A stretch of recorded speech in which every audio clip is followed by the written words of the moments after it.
राम राम दोस्तों, आपका स्वागत है हॉरीफाई इंडिया के नए एपिसोड में, जहां पर मैं कृष्ण आपको नई नई रियल पैरानॉर्मल एक्टिविटीज और इंसिडेंट्स के बारे में बताता हूं। यदि आपके पास भी ऐसा कोई रियल इंसिडेंट्स हो तो आप मुझे शेयर कर सकते हो इन दी गई ईमेल आईडीज पे, जिससे कि मैं आपकी स्टोरीज को नरेट कर पाऊँ और लोगों के सामने ला पाऊँ। हमारी स्टोरीज को नरेट करना और लोगों के सामने लाने का बस एक ही मकसद है, जिससे कि लोग आपकी स्टोरी से कुछ सीख ले पाए और जान पाए ऐसा कुछ उनके साथ होता है तो वो अपने आप को किस तरीके से प्रोटेक्ट करें और जान पाए ऐसा कुछ उनके साथ हो तो वो उन्हें कौन कौन से स्टेप लेने चाहिए। आज का जो रियल इंसिडेंस है वो हमें आशीष ने शेयर किया है, जो कि राजस्थान में रहने रहते हैं। आशीष बताते हैं कि उनकी फैमिली में उनका एक भाई है, जो कि उनसे लगभग 12 साल छोटा है, जो कि काफी गुस्सा करता है। वो छोटी छोटी बातों पर वो किसी से भी फाइट करने लगता है। वो उसका टेम्पर कुछ ज्यादा ही हाई रहता है। उसमें फैमिली में उसकी मम्मी है, जो कि काफी शांत रहती है। उसके फादर भी काफी हंसमुख टाइप के हैं। और जहाँ पे उसका जो भाई है आशीष का, वो उसके व्यवहार से एकदम उल्टा है। उन आशीष की शादी हो जाती है और साथ ही साथ उसके भाई की भी शादी हो जाती है। आशीष के 3 बच्चे हैं और उसके भाई के 2 बच्चे होते हैं। तो आशीष ने लगभग 10 राज्यों में, अलग अलग राज्यों में काम करा हुआ होता है। उसे काफी एक्सपीरियंस होता है।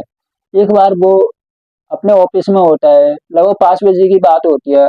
उसके आशीष के भाई का कॉल आता है कि भाई, मेरा एक्सीडेंट हो गया और एक औरत भी जख्मी हो गई है, काफी सीरियस कंडीशन है, हाईवे पे हम लोग हैं, जल्दी आ जाओ। ये सुन के जो आशीष होता है वो सीधे हाईवे पे जाता है। तो वहां पे उसे पता चलता है कि उसके भाई को और उस औरत को हॉस्पिटल भर्ती कर दिया है पुलिस ने। तो वो वहां पे जाता है।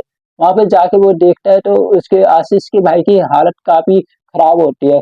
और जो औरत है जिसकी ये बात कर रहा है, तो उसकी हालत तो कुछ ज्यादा ही खराब होती है, जहाँ वो मरने की कगार पे होती है। बाद में जब वो आशीष अपने भाई से पूछता है कि कैसा क्या हुआ, तो वो बताता है कि ये औरत थी, मैं आ रहा था अपने हाईवे पे, अपनी बाइक चलाते हुए आ रहा था। ये औरत रोड क्रॉस कर रही थी। अचानक से उसने ट्रक को देखा तो वो एकदम डर गई। वो पीछे भागने लगी। जैसे ही वो भाग रही थी ना, उसकी जो चुन्नी थी ना, वो मेरे हैंडल पे आ गई, जिसकी वजह से मैं भी डिसबैलेंस हो गया और वो जो औरत जो भाग रही थी वो भी डिसबैलेंस हो गई, जिसकी वजह से मैं गिर गया और उसकी औरत को भी काफी चोट आ गई। ये सब इंसिडेंट्स उनके साथ 2019 में हुआ था और इसको उन आशीष के भाई पे लगभग पुलिस केस चला, कोर्ट में उसको जाना पड़ा लगभग 3-4 साल। 2023 में जाके सारा मुकदमा साफ हुआ, पता चला कि ये सब एक इंसिडेंस था जिसमें कि किसी का इन्वॉल्वमेंट नहीं था, ये बस एक हादसा था। सारी जो फुटेज थी, क्लिप थी, वीडियो थी, उनको देख के जज ने डिसाइड किया कि ये इसमें इसकी आशीष के भाई की कोई दिक्कत गलती नहीं थी, ये एक हादसा था। उसी के कुछ दिनों बाद ये सब हो गया ना, तो आशीष का भाई बताता है कि जब भी वो ऑफिस से आ रहा होता है ना, उसी रास्ते से जहाँ पे ये एक्सीडेंट हुआ था, तो उसे ऐसा लगता है कि कोई औरत उसका पीछा कर रही है, कोई मतलब उसको पीछा कर रहा है। ये सारी बात आशीष को बताई थी उसके भाई ने, उसके पापा जी को भी बताई। और वो ये भी बताते हैं कि कभी कभी वो ऑफिस से आने में लेट हो जाता है ना, तो उसे ऐसा लगता है कि कोई है जो उसकी बाइक के पीछे बैठा हुआ है और उसे काफी डर भी लगने लगता है। ऐसे कर करके लगभग 15 दिन हो जाते हैं। एक बार आशीष अपने ओ- जो ऑफिस होता है वहां पे होते हैं, तो एक बार उसको कॉल आता है, पर इस बार उसके भाई का कॉल नहीं आता, पुलिस वाले का कॉल आता है जो कि उसके गांव में रहता है। वो बताता है कि तुम्हारे भाई का एक्सीडेंट हो गया है और इस एक्सीडेंट में उसकी जान चली गई। ये सब सुन के आशीष काफी बौखला जाता है और तुरंत उस हॉस्पिटल के लिए निकलता है, देखता है कि आखिर माजरा क्या है। तो वहां पे जब पुलिस इन्वेस्टिगेशन करती है तो पता चलता है, फुटेज उनको वीडियो मिलती है कि वहां से एक ट्रक आ रहा था जिसमें कि कुछ चारा टाइप का, भैंसे गाय के लिए चारा होता है ना, वो उसमें लदा हुआ था। उसका भाई उस ट्रक को ओवरटेक करने की कोशिश कर रहा था। ओवरटेक करने की कोशिश में ही वहां से एक फॉर्च्यूनर आ रही थी। जैसे ही उसको फॉर्च्यूनर दिखी, उसका डिसबैलेंस हो गया और वो जाके नीचे हो गया, गिर गया और वो फॉर्च्यूनर उसके ऊपर से चली चली गई। जिसकी वजह से उसकी यह हालत हो गई और वो मर गया। ये सब सुन के वो ये सोचने लगा मैं अपनी फैमिली को क्या बताऊंगा। जब उसने ये अपनी फैमिली को ये सब बताया तो सब लोग रोने लग गए, यहाँ तक कि सबकी बुरी तरीके की हालत हो गई। वहां पर एकदम मातम का माहौल छा गया। धीरे धीरे आशीष की जिंदगी एक ना नरक सी बन गई। उसको कुछ पता नहीं चल रहा था कि आखिर वो क्या करे। उसकी जो पत्नी थी वो क्लेम करती थी उसको बहुत अपने घर में बहुत सारे लोग दिखाई देते हैं। जब भी वो रात को सोती तो उसे अजीब से सपने आने लगते हैं। जब वो सुबह जगती तो वो कहती कि मेरे को बहुत परेशानी हो रही है, मेरे को ऐसा लग रहा है कि अपने घर में बहुत सारे लोग हैं। धीरे धीरे उसकी जो पत्नी है वो पजेस रहने लगी और वो रात को जग के ना जाने किस किस से बात करने लगी। और सुबह जगती तो कहती थी कि मेरे साथ पता नहीं क्या कुछ गलत हो रहा है, मेरे साथ इन्होंने बहुत बुरा करा हुआ है। जब भी वो सुबह जगती ना तो ऐसे ही सब उनके साथ वो कहने लगी।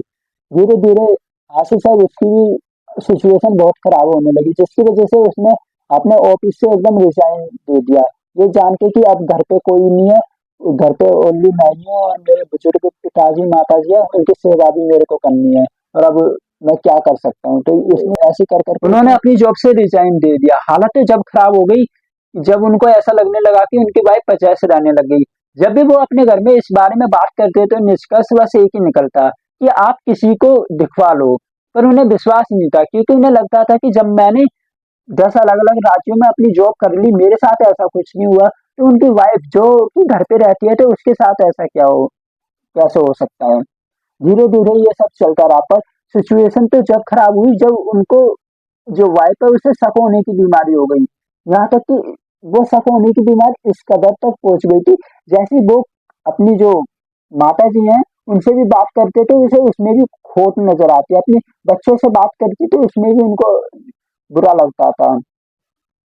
एक बार ऐसा हुआ कि उन्होंने क्या करा, उन्होंने ना जो अपनी बेटी है जो कि फाइनल बीए फाइनल ईयर में है, और अपने पति दोनों के बारे में अफवाह फैला दी कि इन दोनों के बीच में कुछ चल रहा है।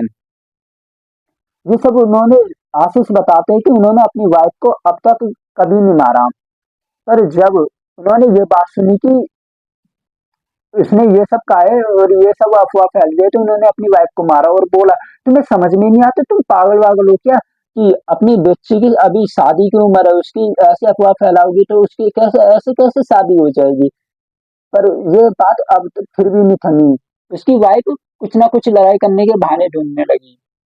और जब ये इंसिडेंस हुआ तो जो उसकी बेटी होती है वो भी कुछ खा लेती है, वो भी मरने की कोशिश करती है, उसको तुरंत हॉस्पिटल ले जाया जाता है। पर वो राजपूत फैमिली से थे और उनके ऊपर पोस्ट थी, जिसकी वजह से पुलिस केस नहीं हुआ। ये सब चलता रहता है। उन्होंने बताया कि उनकी फैमिली में अब कुछ ज्यादा ही मुटमुटाव सा रहने लग गया। हर छोटी छोटी बात पे लड़ाई हो जाती। जब भी पूरी फैमिली इकट्ठा होके खाने के लिए बैठती तो किसी ना किसी बात पे लड़ाई हो जाती, कि कभी किसी ने नमक खाने में ज्यादा कर दिया, मसाले कम रह गए, या कभी किसी के होमवर्क की वजह से लड़ाई होती रहती थी। एक बार की बात है, आशीष ऊपर गए हुए होते हैं छत पे सोने के लिए, उनका नीचे ये हालत खराब हो जाती है ये झगड़े से, तो वो जाने की सोचते हैं ऊपर। वो ऊपर बैठ जाते हैं सोने, जैसे उनकी नींद लगने वाली होती है उनको आवाज सुनाई देती है, भैया भैया मुझे बचा लो। ये सब सुन के आशीष एकदम जग जाते हैं और एक खड़े होके बोलते कौन है, कौन है जिसने मुझे आवाज दी। तो वो देखते हैं वहां से एक काली परछाई सी आती है, वो एकदम उनके अंदर घुस जाती है। जब वो घुसती है तो उनको इस तरीके का फील होता है कि किसी ने तलवार उनके अंदर घुसेड़ दी हो। और जब वो जगते हैं ना सुबह, तो उनकी काफी तबीयत मतलब हालत खराब थी, जैसे उनके पूरे शरीर में दर्द हो रहा था। तो जब भी सुबह के टाइम उनकी आशीष की माता जी आराम कर रही होती हैं, तो वो देखते हैं जो आशीष के भाई की जो वाइफ थी ना, वो मंदिर में पूजा कर रही होती है, पर उनके पास सामग्री एकदम अलग टाइप की थी। उन्होंने अलग ही तरीके का अपना पूरा सेटअप करा हुआ था। उनकी जो पीठ थी वो मंदिर के जो मंदिर उनके पीछे था, और आगे उन्होंने अपना सारा सामान रखा हुआ था और ऐसा लग रहा वो किसी बुरी चीज की पूजा कर रही हो। जब ये सब उनकी माताजी ने देखा वो आई उसको हिलाने लगी, बोलने लगी, क्या कर रही हो तुम ये सब, किसकी पूजा कर रही हो, क्या कर रहे हो, तुम्हें मेरी समझ में नहीं आ रहा। पर उसकी जो छोटी बहू है उसने कुछ भी जवाब नहीं दिया, जिसकी वजह से उसकी माता जी दोबारा आराम करने लग गई। और अब जब भी ये पूजा करती उन्होंने कभी भी उससे कुछ नहीं पूछा, क्योंकि उनके जो बूढ़े बहू थे कहीं उन्हें ऐसा ना लगे इसका अब हस्बैंड नहीं है तो ये अपनी कहीं जो छोटी बहू है उसे परेशान करने लगे हैं, जिसकी वजह से उन्होंने ऐसा कुछ पूछा नहीं। और उन्होंने जब पता कराया तो उन्हें पता चला कि उसकी जो वाइफ है वो छोटी बहू वो काला जादू करा रही है अपने हस्बैंड पे। पर जहां तक है उसके हस्बैंड पे ये काला जादू नहीं चला, क्योंकि उसका जब उसके जो छोटा भाई है उसकी वो काफी गुस्से में रहता है, जब उसकी अपनी फैमिली से नहीं बनी तो इससे आखिर क्या ही होगा। और सिचुएशन तो जब खराब हुई, जब 2023 में उन्होंने काफी जगह पे अपने लिए अप्लाई किया जॉब के लिए, पर उनके हर जगह एप्लीकेशन रिजेक्ट हो रही थी। उन्हें खबर आई कि जो चाचा जी के आशीष के चाचा जी की लड़की है ना, बेटे हैं, उनकी लड़की की डेथ हो गई। जब उन्होंने अभी अपने भाई के जख्म से बाहर निकली थी जहाँ पे कि एक और उनको ये बात सुनाई दे गई। उन्होंने जब अपनी जो छोटी बहू है उसकी ये करतूत सुनी कि वो अपने पति पर वशीकरण करते थे, तो उन्हें ऐसा लगा कि कहीं क्या पता है उन्होंने ये इसके वशीकरण के मैजिक से ही कहीं ना मर गए हो। पर उन्हें कभी कभी ऐसा भी लगता है कि वो बोल रहा था 15 दिन पहले कि उसको ऐसा लगता है कि कोई उसका पीछा कर रहा है, क्या पता उसका ये सब हो, उसकी वजह से ये सब हो रहा हो, उसने इसका एक्सीडेंट करा हो। पर ऐसे ही सब ये चलता रहता है। वो बोलते हैं, वो हमें बताते हैं आशीष कि भाई कभी भी कुछ भी हो जाए आप विश्वास हर किसी पे करना, पर तुम्हें ऐसा लगे कि ये तुम्हारा विश्वास तोड़ रहा है या ये तुम्हारे साथ कुछ बुरा कर सकता है, और वहां पे उससे कह देना और उसका वहां से साथ छोड़ देना। उसे अभी भी लग रहा है कि क्या पता ये सब उसी जो लड़की है जो हाईवे पे हुआ था उसने ये सब करा हो। अब ये सब ऐसे ही चल रहा है। और उनकी सिचुएशन अब 2024 हो गया, अब तक उनके साथ ये सब हो रहा है और उनकी अब जिंदगी और बदतर से बदतर होती जा रही है। अभी तक उन्हें समझ में नहीं आया कि अभी वो क्या करे। जैसे ही उन्होंने एक बाबा जी को उन्होंने दिखाया, वैसे तो उन्हें काफी सारे बाबाओं से पहले कांटेक्ट किया, पर किसी ने भी उनके समाधान को पूरा नहीं कर पाया। वहां पे उनके 60-70 हजार रुपए खर्च हो गए। पर धीरे धीरे करके जैसे ही उन्होंने एक बाबा जी को अप्रोच किया, उन्होंने बताया कि अब तुम इस सिचुएशन से कभी बाहर नहीं निकल सकते, क्योंकि जो तुम्हारी पत्नी जो तुम्हारे भाई की पत्नी है उसने जो तुम्हारे भाई के कपड़ों को इधर उधर तांत्रिक को दिया है, और तुम्हारे जो घर की मिट्टी है ना उसको भी तांत्रिक को दिया है, जिसकी वजह से तुम्हारे कुल देवता ये सब वहां यहाँ से चले गए हो। तुम लोग अब जो भी पूजा कर रहे हो ये प्रेतों को लग रही है। और आशीष साहब बस अपने घर पे जो भी लड़ाई होती है उनकी माता जी की, उनकी छोटी बहू की, उनकी बड़ी बहू की, और आशीष और उसके पापा जी बस बेबस होके देखते हैं, उनके हाथ में अब कुछ भी नहीं है।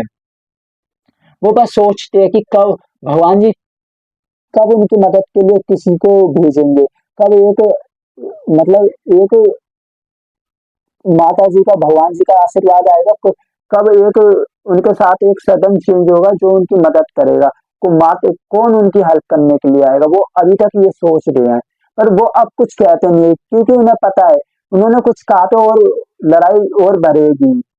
अब बस वो शांति से उनके बीच में लड़ाई होती है उसे देखते रहते हैं। अब 2024 हो गए, नवंबर 2025 भी आने ही वाली है। इतने साल हो गए पर उनको अभी तक इस सिचुएशन से कोई टोन नहीं मिला।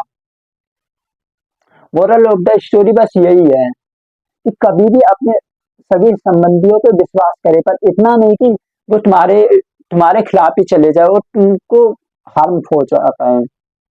उनकी जहां तक है उनकी छोटे भाई की पत्नी अब ये चाहती है कि जब उनका हस्बैंड मर गए तो अब वो परिवार में किसी को भी जीवित नहीं छोड़ना चाहती, इसलिए ये सब कर रही है। इसलिए हमेशा याद रखे कि पता नहीं कि जो आपके पास है वो आपका है भी या नहीं, क्या पता वही आपका सबसे बड़ा दुश्मन हो। स्टोरी तो बस इतनी थी, कहानी हमारी बस यहाँ तक ही थी। और आगे कुछ होगा इसके आगे तो मैं आपको इन्फॉर्म कर दूंगा। आई होप आपको हमारी स्टोरी ये अच्छी लगी हो। आपको हमारी स्टोरी ये अच्छी लगी हो तो आप हमारी स्टोरी पे एक अच्छा सा कमेंट कर सकते हो, जिससे कि हमें मोटिवेशन मिले और हम आपके लिए ऐसी स्टोरी और लाते रहें। आप हमारी स्टोरी को लाइक भी कर सकते हो और don't forget to subscribe our channel.